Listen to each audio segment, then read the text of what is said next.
Bueno, pues David tiene un perfil muy interesante y ya que estamos hablando de emprendimiento, pues creo que nos ayuda mucho a entender que una empresa, una nueva empresa, sobre todo empresas de nueva creación, las llamadas startups, pues digamos que necesitan una especie metafóricamente un ecosistema que las pueda sostener, donde puedan hacer negocios, donde puedan hacer contactos, donde puedan recibir financiación. Es decir, por mucho que nosotros digamos, nosotros montamos una empresa, no es que yo coja y me ponga a hacer la empresa de la nada, sino que muchas veces necesitamos unas instituciones económicas y sociales que nos permitan pues crear empresas. Entonces, pues David tiene un proyecto muy potente y muy interesante, que es el MIDE, que se dedica a todo esto de los ecosistemas empresariales, digamos, a conectar a la administración pública con los inversores, con los innovadores, con las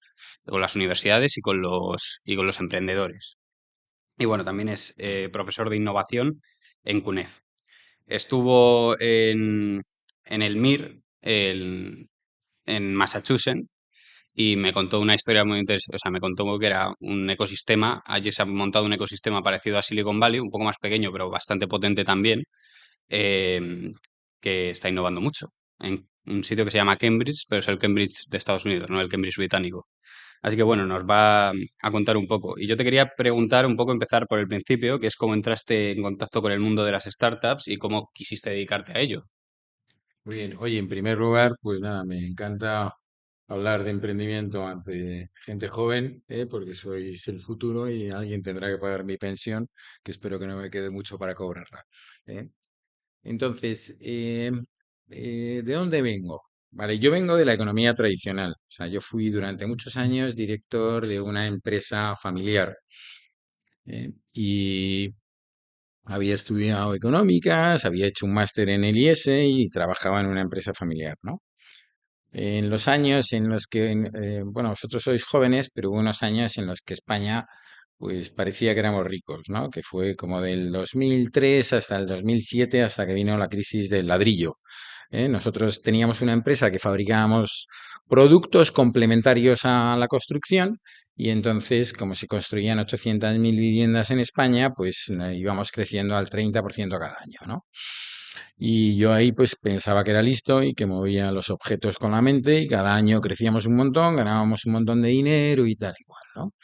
Estando yo con ese mindset, pues iba mucho a China, porque teníamos fábrica en España, fábrica en China, filiales en Inglaterra, Francia, tal, éramos una empresa mediana. Y en China vi un precursor de los smartwatches, y decidí traérmelos a España. Y tuve algo que es peor que un fracaso, ¿no? Que es un éxito a destiempo. Lancé un smartwatch 10 años antes de Apple.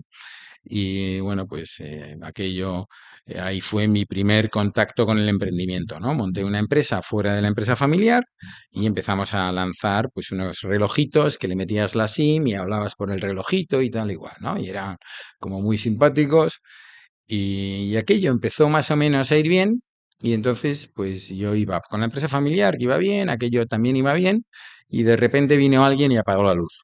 Llegó la crisis de el 2007-2008, se pasaron en España a construir pues de 800.000 viviendas en el 2007, caímos a poco más de 60.000 en el 2011. Entonces pues nuestra facturación pues se dividió por tres, entonces empezó a ir mal la empresa familiar y luego la startup que había montado con los relojitos estos, los smartwatches, pues por aquel entonces las baterías todavía no estaban muy conseguidas y al año se empezaron a morir todas las baterías. Y no había recambio y había que tirar el relojito, ¿no? Y claro, me entró una, pues venir de la cresta de la ola y darme de dientes contra la realidad, pues estaba como muy despistado, ¿no? Como medio depre. Yo era conocido de la familia del Pino, que organizaban en la Fundación del Pino unas ponencias como muy interesantes. Y pues recibí un mail diciendo la cátedra de emprendimiento del MIT, ¿no? El Massachusetts Institute of Technology. ¿Eh? Y dije, joder, no, la cátedra de emprendimiento no, era la cátedra del fracaso del MIT. Dije, joder, fracaso, eso es lo mío. Soy un súper especialista en fracaso y me fui ahí a esta jornada, ¿no? Y entonces la daba un tal Bill Hewlett, que ahora se ha convertido como en el Mick Jagger del mundo del emprendimiento y tiene un libro que es el más traducido a todos los idiomas del mundo y vende millones, que es el emprendedor disciplinado, ¿no? Total, que pues él contó un poco su historia, cómo siendo vicepresidente de IBM decidió emprender y pues perdió todo. Y una vez que perdió todo, él que se había licenciado en Harvard, había hecho el máster en el MIT, pues fue a reclamar al MIT diciendo, oye, aquí lo que me habéis enseñado no vale para nada, porque yo he montado una empresa y aquello no, mi conocimiento no ha sido suficiente para llevar la empresa adelante. Y entonces los del MIT, que son muy curiosos, tienen mucho dinero, le dijeron, venga, si quieres, te financiamos una investigación de por qué fracasan las startups. Y entonces él hizo la investigación durante 2 años y a los 2 años le dijeron, venga, pues ahora que ya has hecho eh, esta investigación y tienes un método para evitar que fracasen, vamos a ponerlo en práctica. Coge una idea de los estudiantes de aquí y utiliza tu método para ver si lo sacas adelante. Y al final lo sacó adelante, o sea, lo hicieron, sacaron la empresa, la vendieron y de ahí se creó la cátedra de emprendimiento. Le cambiaron el nombre, que era poco comercial lo del fracaso y tal. Entonces él contó esto en la Fundación del Pino y luego en el vino que nos tomamos después dije, joder, me ha encantado tal. Y me invitó a participar al primer programa de emprendimiento, ¿no? O sea, él, pues, hacía un curso de emprendimiento utilizando su metodología. Total, que me fui para Boston, lo hice y me encantó y tuve el contacto con esta universidad que tiene un enfoque distinto a las universidades tradicionales, ¿no? El MIT nació como un instituto de formación profesional, ¿no? En Boston tenías Harvard, que era una escuela donde primero preparaban a los curas y luego a los hijos de las familias importantes de ahí. Y el MIT era donde preparaban a los inmigrantes, sobre todo irlandeses, pues, a ser electricistas, fontaneros. En los últimos 100 años, la universidad del mundo que tiene más premios Nobel es el MIT, ¿no? Que luego aquello que empezó siendo como un instituto de formación profesional se ha convertido, pues, en muchos campos en la primera universidad del mundo, ¿no? Entonces, ellos tienen un enfoque como muy distinto, es menos académico, le llaman mens and manus, ¿no? O sea, que todo lo tienes el learning by doing, ¿no? Todo lo tienes que ir haciendo, y a medida que vas haciendo cosas vas aprendiendo. No te lo estudias y luego lo pones en práctica, sino que primero lo pones en práctica y dices, joder, espérate, que ya no sé cómo seguir. Y vas aprendiendo con esto, ¿no? Total, que me encantó de hecho, por aquel entonces utilicé lo que aprendí en el curso de emprendimiento, lo utilicé para montar una filial en Inglaterra. Y la verdad que funcionó como un tiro. Esa filial pues salvó un poco la empresa porque en España el mercado era como muy pobre por aquel entonces y necesitábamos salir a otros mercados y utilicé, vamos, al pie de la letra los 24 pasos del libro este de Bill Hewlett para y nada, y ahí empezó mi relación con el MIT. La verdad que me quedé con ganas de estudiar más y luego tuve la oportunidad de hacer un programa como más largo, ¿no? Era el Advanced Management Program, que era como un Executive MBA para ejecutivos ya con experiencia. Y ahí me fui varios meses y ahí pues aprendí pues de cuestiones de innovación, de System Dynamics, macroeconomía, liderazgo y a mí ahí la verdad que disfruté mucho. Mm.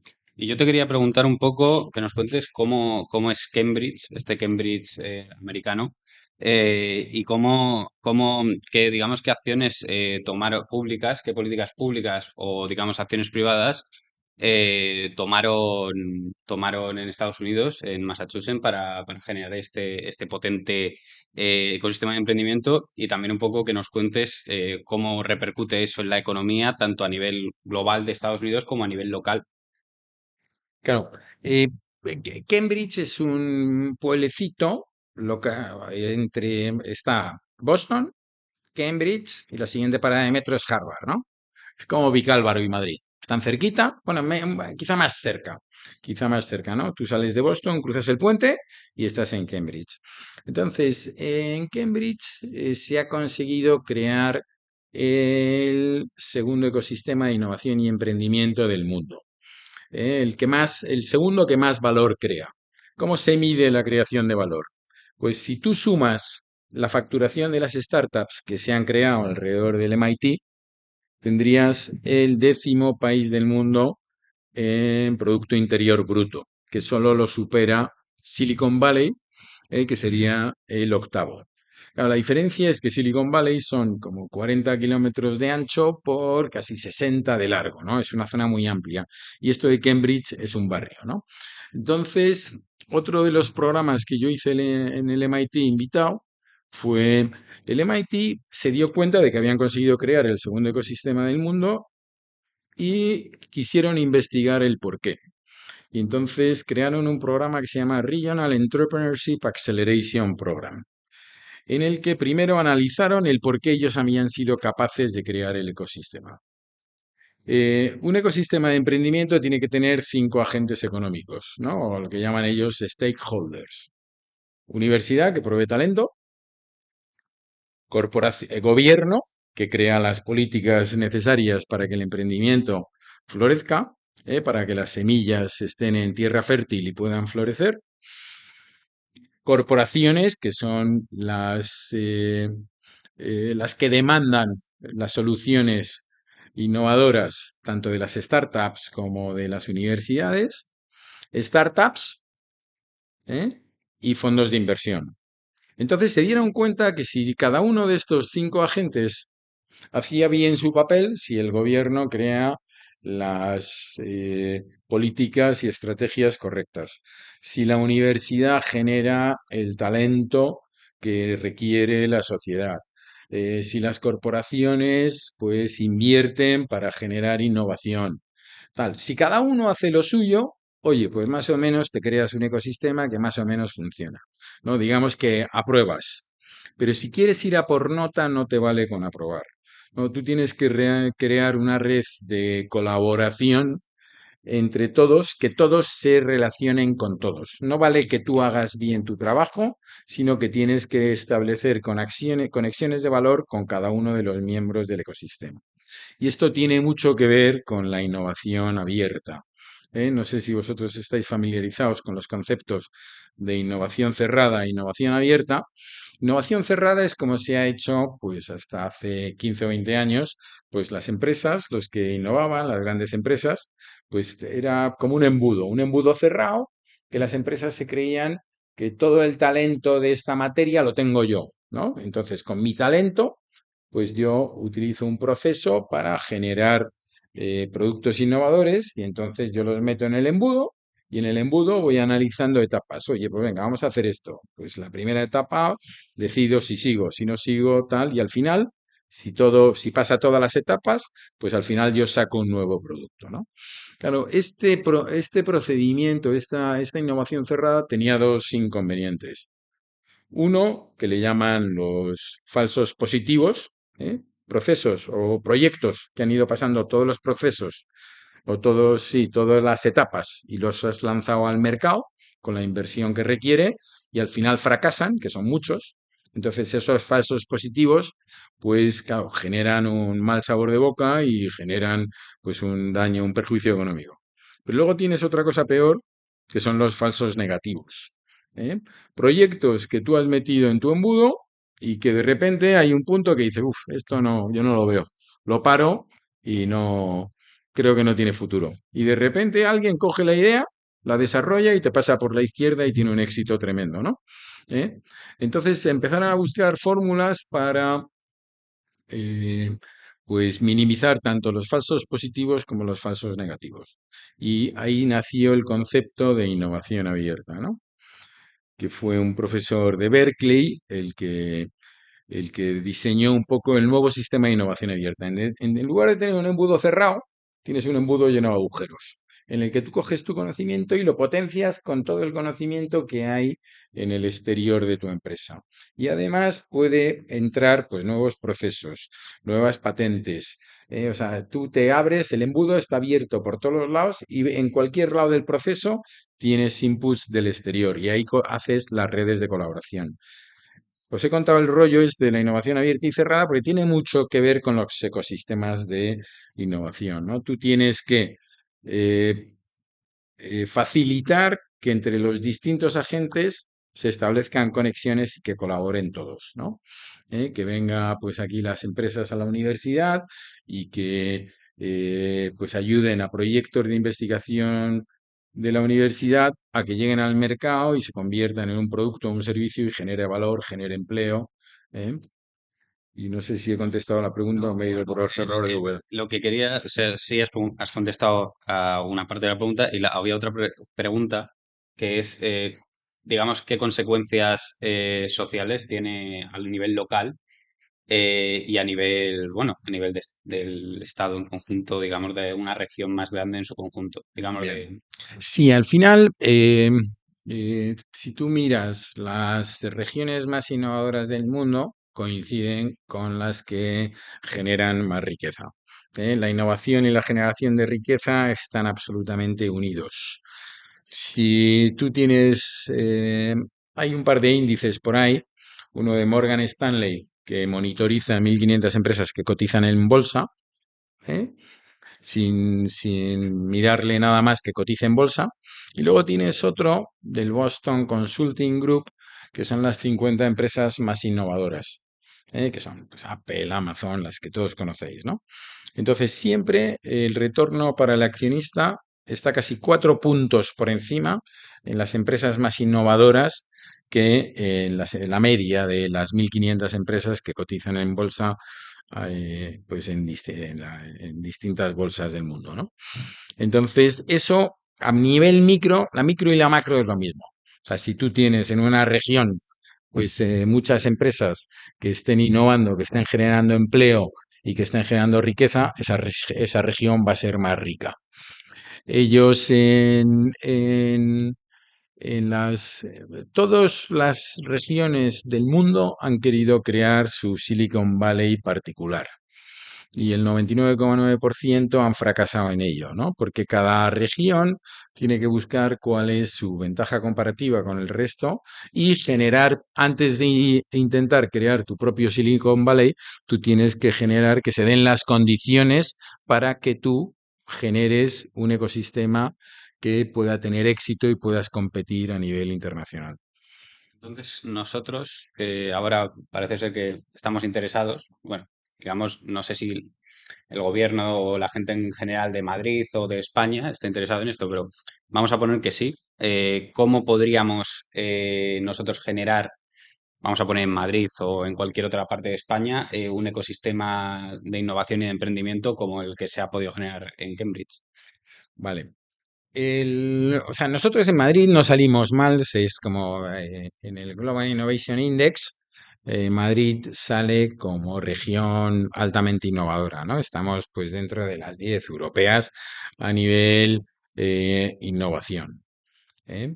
En Europa el más fuerte es Inglaterra.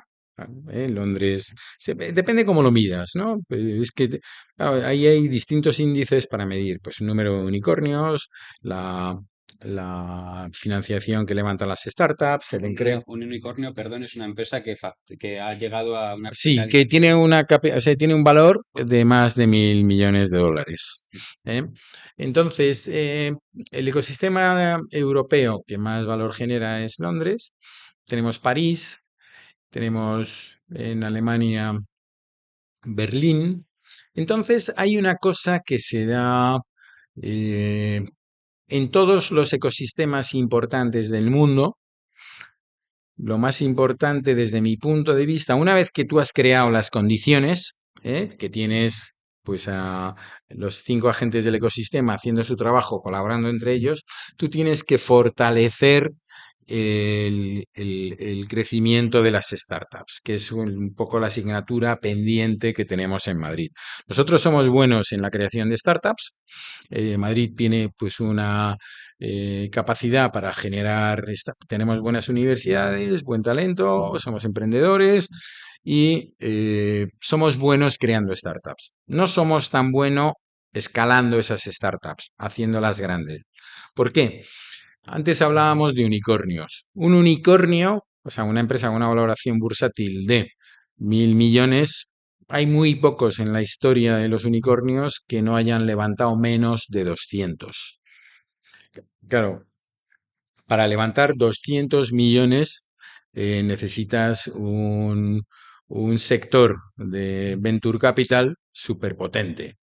En España, el venture capital más potente que tenemos, que puede ser a lo mejor pues Kibo Ventures, yo creo que la mayor inversión que se han hecho por un venture capital español en una startup española son 20 millones, además como en 2 o 3 fases, que fue Kibo en Job Talent. Claro, Job Talent levantó 400, pero tuvo que irse a buscar fondos americanos, alemanes, ingleses. Entonces aquí nuestro músculo financiero anda, o sea, estamos muy, muy a distancia del músculo financiero de otras capitales. Eso nos impide el tener un gran número de unicornios. Madrid me parece que tenemos 8, pero hay otras capitales, eh, yo qué sé, Múnich. Claro, Múnich es producto no sé si habéis oído hablar de Rocket Internet. Rocket Internet fue un Venture Builder. Un Venture Builder, ¿qué es? Es una sociedad que crea startups. Normalmente copia startups. Esto eran unos hermanos alemanes que se llamaban los hermanos Flick, que estudiaron en Estados Unidos y dijeron, oye, ¿por qué no llevamos a Europa modelos de negocio de éxito en Estados Unidos? Los fusilamos y los llevamos a Europa. Se fueron a su ciudad, no, a Berlín, a su ciudad natal y copiaron eBay. ¿eh? A los 6 meses de copiar eBay, eBay les compró por 30 y tantos millones. No contentos con eso, luego copiaron Zappos. Zappos era la empresa más importante de venta de zapatos online en Estados Unidos, ¿no? Y además tenían un sistema cachondo con los zapatos. Claro, cada fabricante tiene su tallaje, ¿no? Un 41 de un modelo, pues a lo mejor te aprieta mucho y en otro modelo te queda muy amplio. Entonces, cuando tú te pedías un zapato por Zappos, te venía el mensajero con el 39, el 40 y el 41. Te probabas los tres directamente con el mensajero ahí delante, que había quedado contigo, y te quedabas con los que te iban bien y así evitaban las devoluciones y él aprovechaba el viaje, ¿no? Bueno, pues esa empresa que era Zappos la copiaron los hermanos Flick y montaron Zalando con la circunstancia que ahora Zappos se vendió a Amazon por 1.000 millones y Zalando tiene una valoración bursátil de 19.000. O sea, la copia es 19 veces más grande que el original. Entonces, claro, ellos han conseguido, normalmente cuando una empresa tiene éxito y pasa a Series B, el equipo fundador y pues muchos de ellos salen con el bolsillo lleno de dinero. Pero esos, el 99,9% no se van a hacer surf o kite a Tarifa. Esos pues se van un mes a Tarifa y luego vuelven y invierten, generan otra. O sea, si tú ves, pues el caso más famoso en el mundo se llama la PayPal Mafia. Los que salieron de PayPal ¿eh? Han montado SpaceX, han montado Tesla, han montado YouTube, han montado LinkedIn, han montado, pues hay como si googleáis PayPal Mafia, pues dentro de las 50 mayores startups hay pues casi 10 que salieron del PayPal Mafia. Entonces, esa densidad de grandes de empresas que escalen y hagan éxito en una ciudad provoca que esos fundadores vuelvan a emprender, inviertan, o sea, de cada empresa con éxito salen 25 o 30. No sé si esto contesta a tu pregunta. Entonces, ¿cómo hacemos para esas primeras empresas con éxito? Necesitamos, porque tenemos 8 unicornios, pero por lo que me dices parece poco. Es poco para Madrid. Entonces, ¿cómo podemos hacer para captar esa inversión, que es lo más importante bueno, digamos, nuestro principal talón de Aquiles? ¿Cómo podemos hacer eso? Claro, ahí hay cosas que se escapan un poco de nuestro alcance, ¿no? Porque por un lado tenemos, claro, ¿por qué es tan exitoso Inglaterra en invertir en startups? Pues porque el 100% de lo que inviertes, de la plusvalía que sacas si inviertes en una startup, todo lo que inviertas en otra va libre de impuestos. ¿Eh? Aquí, claro, un inversor en startups le va a salir bien 2 de cada 10. Si de las 2 de cada 10 nos llega nuestra queridísima agencia tributaria y nos dice, oye, dame la mitad, pues va a decir, oye, macho, que invierta otro, porque no me sale a cuenta. O sea, no es interesante. La nueva ley de startups intenta solucionarlo, pero lo solucionan poquito a poquito. La primera ley de startups dijo, oye, a los que inviertan en una startup, pues en los primeros 25.000 euros que ganes están libres de impuestos. Claro, todo el sector le dijimos, oye, 25.000 no vale para nada. Si lo que aquí el problema que tenemos es que no podemos conseguir fondos importantes. O sea, pero tú si quieres hacer una startup a nivel global y quieres escalar todo el mundo, o sea, atacar todo el mundo y tal igual, en la fase de expansión, pues vas a necesitar hacer una ampliación de 10, 15, 20 millones. Entonces, si me dices que los primeros 25.000 euros están exentos, pues casi mejor que déjalo. Bueno, pues al final lo subieron a 100.000, que tampoco han solucionado mucho, pero bueno, buena intención muestran, ¿no? Entonces yo creo que hay una cosa que ya viene de nuestra, de ese nivel político, que ahí tienen que verlo los políticos a nivel nacional y poner unos beneficios fiscales importantes para que el inversor en startups pues tenga algún interés en invertir. Vale. Bueno, pues ya que vemos un poco, hemos hablado un poco de los sistemas emprendedores. Bueno, ahora nosotros somos jóvenes, tenemos la vida por delante, muchos vamos a finalizar ya nuestros estudios universitarios y muchos, pues a lo mejor nos podemos plantear, digamos, ser emprendedores. Lo primero quería preguntar, pues, ¿qué tipo de persona quiere ser un emprendedor? Pues tiene que ser un emprendedor. Claro, hay muchas veces me preguntan, ¿y el emprendedor se nace o se hace? Si no hay una respuesta clara, yo creo que se hace, ¿eh? Yo creo que todo el mundo tenemos un gen emprendedor, y eh, lo que hay que ver es que cada uno seamos buenos en algo. O sea, lo más importante para emprender, sobre todo al principio, te tienes que súper especializar en algo. Tú tienes que ser realmente bueno en algo que ya habrá tiempo ¿eh? de ampliar esas habilidades o de atacar otros mercados. O sea, al principio es muy importante que destaques en algo. Lo segundo, que utilices todas las herramientas de apoyo que las hay, del sector público. Porque yo distingo, o sea, hay que distinguir dos tipos de emprendimiento. Hay un emprendimiento, y los dos son muy importantes, pero cada uno de ellos necesitan unas medidas y unas políticas distintas. Por un lado, tienes el emprendimiento autoempleo, ¿no? Yo mañana me monto una panadería en la que yo me levanto a las 5 de la mañana, me pongo a hacer pan, pues mi novia o mi mujer se pone en el mostrador a recibir y si me lo monto muy bien, pues a lo mejor uno de mis hijos va con la furgoneta y entrega pan a las cafeterías, ¿no? Ese tipo de emprendimiento es el 90% de nuestra economía y hay que apoyarlo. El 90% de las empresas tienen menos de 10 empleados y hay que darles un apoyo tremendo.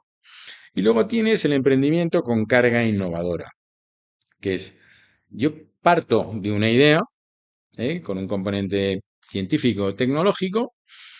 Claro, yo en el emprendimiento tradicional, en el autoempleo, yo si no me equivoco dónde poner la panadería, que la tengo que poner en un sitio donde haya gente que compre pan todas las mañanas, ¿eh? Si elijo bien el sitio, si hago bien mi trabajo y me levanto todos los días a las 4 de la mañana y a las 5 ya estoy haciendo pan y tal y cual, pues mi tesorería va a ser como muy estable y va a ir creciendo poquito a poquito. Luego la puedo digitalizar un poco y a subir un poquito más, pero va a ser siempre lineal. O sea, si yo pues soy muy tradicional, pues ahí andaré ganando un sueldo y si pues ya meto pues venta online y la digitalizo un pelín, pues le subo un poquito la pendiente, ¿no? Y gano un poquito más de dinero. En una startup o una empresa de base tecnológica, yo parto de una idea, ¿eh? Y engaño a una serie de personas para que me den dinero para convertir esa idea en un producto. Claro, yo voy a empezar a contratar equipo, a hacer prototipos, a probar el prototipo. Me he equivocado. Tal, yo voy a consumir caja. Yo todavía no tengo producto, no estoy vendiendo. Y mi caja va a ir bajando, va a ir bajando, va a ir bajando, va a ir bajando hasta que ya al final tenga producto y luego haga el proceso de go to market. Y si lo hago bien, ya subo y puedo crecer exponencialmente. Claro, esto se conoce como el Valle de la Muerte, porque ahí se quedan el 80% de las startups. O sea, muchos se ahogan justo llegando a la orilla, ya se quedan sin dinero y ya no pueden continuar, a pesar de que la idea sea buena, a pesar de que lo estén haciendo bien. Entonces, en este valle de la muerte, tiene que entrar, aunque la escuela austríaca no es muy amiga de la intervención pública, pero aquí sí es fundamental. En esta asociación, el ponente puede decir lo que Sí, no, pero yo en esto, yo defiendo muchas ideas de la escuela austríaca, pero creo que el sector público es fundamental apoyar a las startups en esa fase. Y hay un montón de ayudas. Entonces, ¿qué tendría que hacer un estudiante que quiere emprender? Primero, hablar con el área de emprendimiento de su universidad. Segundo, aquí en la Comunidad de Madrid tenemos la Fundación Madrid Más D, que es una Fundación para el Conocimiento Madrid Más D. Es una fundación pública que depende de la Consejería de Universidades, Ciencia e Investigación. Ahí todas las startups que se crean en Madrid y se dan de alta en la fundación van a tener derecho a una red de mentores, que son 300 mentores. Yo soy mentor y lo hacemos desinteresadamente. O sea, y todos son gente con experiencia, profesores de universidad, empresarios, tal, y a cada uno especialista en un área, ¿no? O sea, que a lo mejor tú montas tu startup y necesitas uno que sepa pues cómo captar ayudas públicas. Pues ahí el mentor ese te va a ayudar a eso. A la vez necesitas otro que sea muy bueno en comercial, ¿no? Entonces este te hace una estrategia de go to market. Necesitas gente que sepa de inteligencia artificial, de lenguajes de programación y no sé qué. Pues ahí hay otro que sabe de eso y te va a poner en contactos con tal. Entonces yo creo que hay que apoyarse en todas las ayudas públicas que existe, que es de las pocas cosas que yo veo que están aplicando bien nuestros impuestos, ¿no? Entonces ahí hay que utilizar esas herramientas y aquí en Madrid el que las maneja muy bien es la Fundación Madrid Más D. Mm.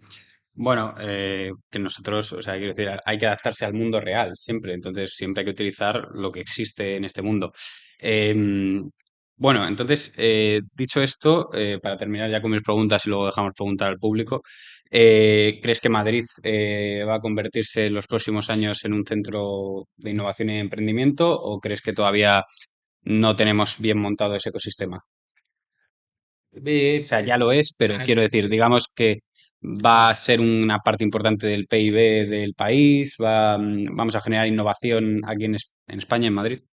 sí, o sea, a nivel patentes, Madrid, que es una de las maneras de medir la innovación, dobla o triplica a la segunda región española, que es Valencia, y luego va a Cataluña el número de patentes presentadas al año, ¿no? Entonces, pues aquí tenemos varias ventajas. Primero, somos la sede de 28 de las 35 empresas del IBEX 35.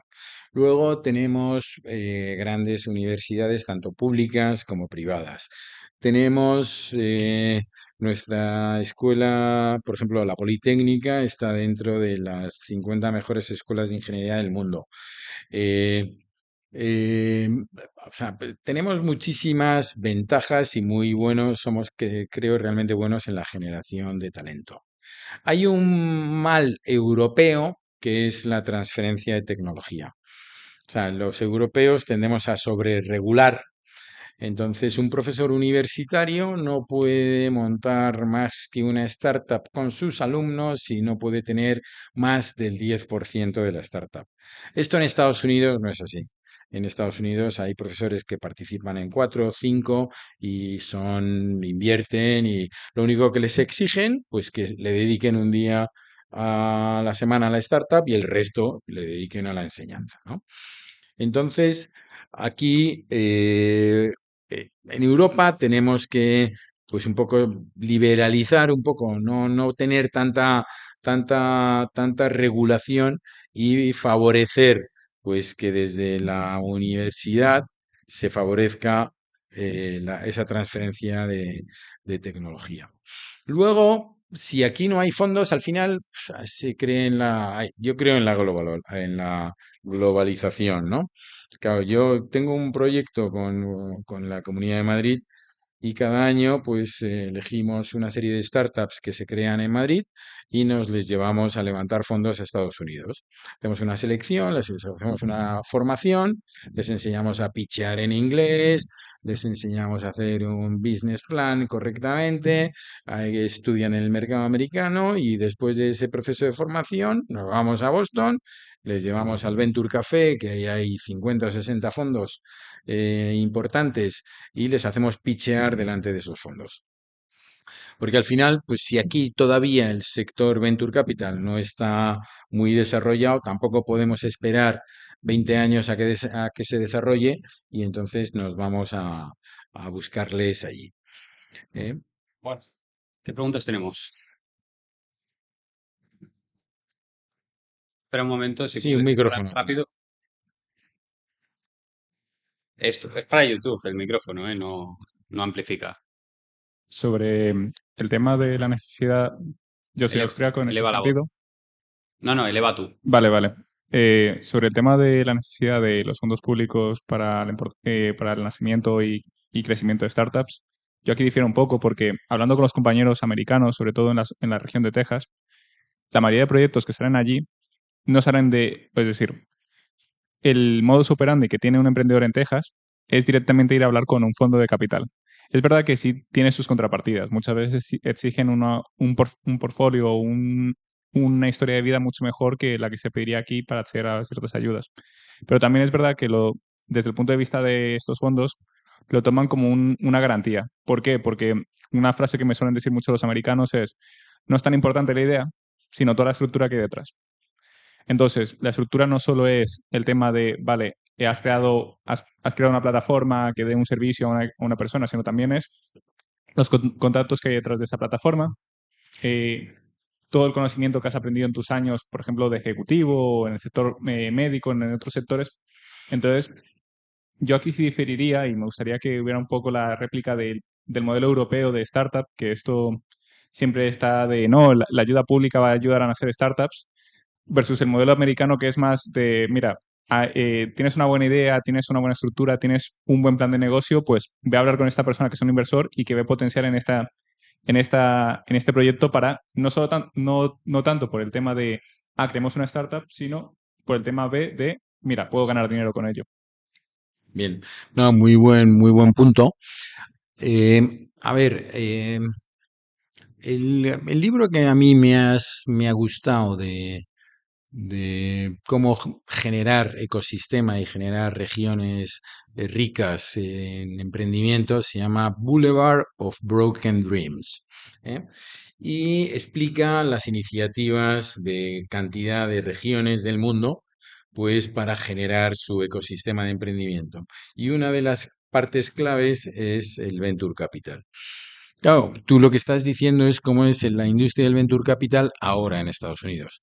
Hace 30 años estaba el sector público detrás y cometieron los mismos errores que estamos cometiendo todos, ¿no? Porque el dinero público viaja muy mal del bolsillo público al bolsillo privado. Como te descuides, acabas financiando el aeropuerto de Ciudad Real.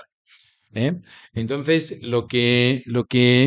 se han buscado múltiples fórmulas y se han hecho múltiples experimentos, ¿no? Al final, el sistema israelí es el que mejor está funcionando. Y es que al principio tú financias directamente a las startups y eso no funciona. Lo segundo es que tú financias a fondos, fondos privados, y te conviertes como Estado en un inversor más del fondo y le estás exigiendo tu rentabilidad. Y ya el tercero es cuando ya tienes fondos con un volumen suficiente, ya lo liberalizas y ya has creado la industria. Nuestro problema es que todavía no hemos creado la industria. Nuestra industria todavía es muy pequeña y hay que apoyarla. Y ahora eh, estamos tratando, nosotros hacemos en la consultora en MIDE, pues trabajamos mucho para la Comunidad de Madrid y otros gobiernos regionales y les estamos pues un poco dando nuestra opinión que hay que financiar a fondos de inversión. O sea, que hay que meter dinero en fondos de inversión, dinero como inversor. O sea, si tú tienes un fondo, entonces si tú pensabas invertir en una vertical 5 millones y te entran 5 millones de la administración, pues en lugar de invertir 5 vas a invertir 10. ¿eh? Entonces ahora estamos en esa fase. ¿Qué ocurre? Pues como siempre la sobreregulación, ¿no? La ley de contratos públicos, o sea, pues el dinero público está muy encorsetado. Yo me acuerdo una vez que estábamos con estos emprendedores, les llamamos a Harvard, y estábamos en Harvard y estábamos viendo la biblioteca de Harvard, que era donación de una viuda de un señor que había estudiado en Harvard y falleció en el Titanic, ¿no? Entonces la viuda hizo un donativo y construyó la biblioteca, que lleva el nombre de este señor, con la condición de que siempre hubiera flores frescas en la biblioteca y si el día que se secaran las flores, quitaba la, el donativo y se lo daba a Yale, ¿no? Entonces le estaba contando eso y venía el vicerrector de una universidad española. Y me decía, jo, es que nosotros para recibir un donativo por la ley de contratos públicos tendríamos que tener 3 donantes y elegir uno de ellos. O sea, tendríamos que hacer como un tender para que nos dieran dinero. ¿Sabes? Aquí lo tenemos un poco más complicado. Creo que habría que flexibilizar todo ese tema teniendo en cuenta la complejidad que tiene el dinero público, que siempre pues el dinero tiene la propiedad de que se pega a ciertas manos. También hay ciertas manos que son más magnéticas que otras. Pequeña contrarréplica. O sea, al fin y al cabo, pues yo interacciono con bastantes inversores, no solo los de Alphabet, sino también otros. Sube, Eh, sube. el motivo principal por el cual ellos a un punto deciden irse a Europa, incluso esto es algo que está pasando dentro de Alphabet, que se están ya desilusionando con Europa y posiblemente se centren más en las operaciones en Estados Unidos. No es tanto el tema de que haya ayuda pública o no, porque hay muchos que vienen con fortunas ya personales y quieren ponerla a trabajar, básicamente. Y lo ven como una inversión, tipo, en vez de invertir en oro o invertir en ciertos activos, invierto en startups, porque sí hay un gran riesgo, pero también hay una gran posibilidad de hacer dinero. El motivo que siempre les lleva o que la mayoría comentan con Europa es que no es fácil, o sea, no es intuitivo. Que sí, que aquí hay proyectos, hay cosas, pero siempre hay trabas, siempre hay obstáculos. Y al final, cuando ya hay un riesgo inherente en una acción y luego encima le pones más obstáculos, es lo que termina haciéndole a muchos de ellos decir, mira, paso, España puede tener muchas oportunidades, pero prefiero irme a Estados Unidos, incluso con una mayor competencia, porque, seamos realistas, el número de venture capitals allí creo que era 6 veces el número europeo, y aún así prefieren asumir esa mayor competencia a romperse la cabeza con las administraciones públicas europeas. Y no solo aquí, sino, por ejemplo, yo estaba hablando con otros inversores, por ejemplo, el presidente de la asociación Allied for Startups, eh, bueno, el señor Burn, no sé cómo era su nombre, y te comenta que esto está ocurriendo en Italia, en Ámsterdam, en menor medida Ámsterdam lo está haciendo solucionar, pero en Italia, España, Portugal también lo está haciendo solucionar, Francia también le está pasando lo mismo. Son cosas que cuando un inversor se va de Europa, siempre sale este mismo tema. Sí, o sea, el tema de la sobreregulación en Europa es lo que tenemos, que tiene cosas buenas y cosas malas, ¿eh? O sea, porque al final cuando nosotros regulamos muy bien y luego cuando, por ejemplo, ahora lo de la inteligencia artificial, seguramente pues los que marcarán la pauta será Europa. Y en el tema de la conducción autónoma, lo mismo, ¿no? O sea, que nosotros pues regulamos bien. Yo creo que también el irse no es tanto no es solo por la sobreregulación. A ver, hay muchas startups, alguna que mentorizo, ¿no? Que a lo mejor tienen un producto, pues que necesitan para escalar millones de usuarios. Claro, en España somos un país fantástico, pero somos 90 habitantes por kilómetro cuadrado. Inglaterra tiene 275. ¿Eh? Entonces, el mercado potencial que tenemos España para ciertas startups no es suficiente. Y dices, no, el mercado europeo. Mercado europeo es una teoría. Si tú quieres vender en Francia, no es lo mismo que vender en España, tienes que adaptar tu producto a Francia y tienes que atacar cada mercado de una manera distinta. No tenemos un mercado de 200 millones uniforme como el que tienen los americanos. O sea, tú en Estados Unidos, tú si tienes un device médico, pues bueno, cumples homologas con la FDA, ¡pumba! Y se te abre un mercado de 200 millones de personas. Eso en Europa no es así. Eso en Europa tienes que ir mercado a mercado. Entonces hay mucho por capacidad, por dimensión de mercado. Yo creo que claro, la posibilidad de escalar en un mercado como el americano es infinitamente mayor que la posibilidad de escalar. No es lo mismo, tú montas algo en Boston, pues no es lo mismo que montarlo en Algeciras, ¿sabes? Tú en Algeciras pues acudes al mercado que tienes por allí, por la zona y tal y cual, y por muy buena que sea la idea, claro, tu mercado potencial es infinitamente más pequeño que si lo montas en Boston o lo montas en Frankfurt, y estás ahí en el centro de Europa. Entonces, muchas veces el dinero va buscando dónde puedes escalar porque las startups se mueren, muchas de ellas, una vez que ya tienen producto en el go-to-market. No alcanzan un tamaño de mercado suficientemente grande, ¿eh? para hacerlas rentables o van a un ritmo más lento y se comen la caja antes de ser rentables. Vale. Bueno, creo que nos hemos quedado sin tiempo, ¿no? ¿O podemos hacer una pregunta más? ¿Alguien tiene alguna pregunta más? ¿No? Vale. Muy bien. Pues sí. Singapur. ¿Eh? Singapur.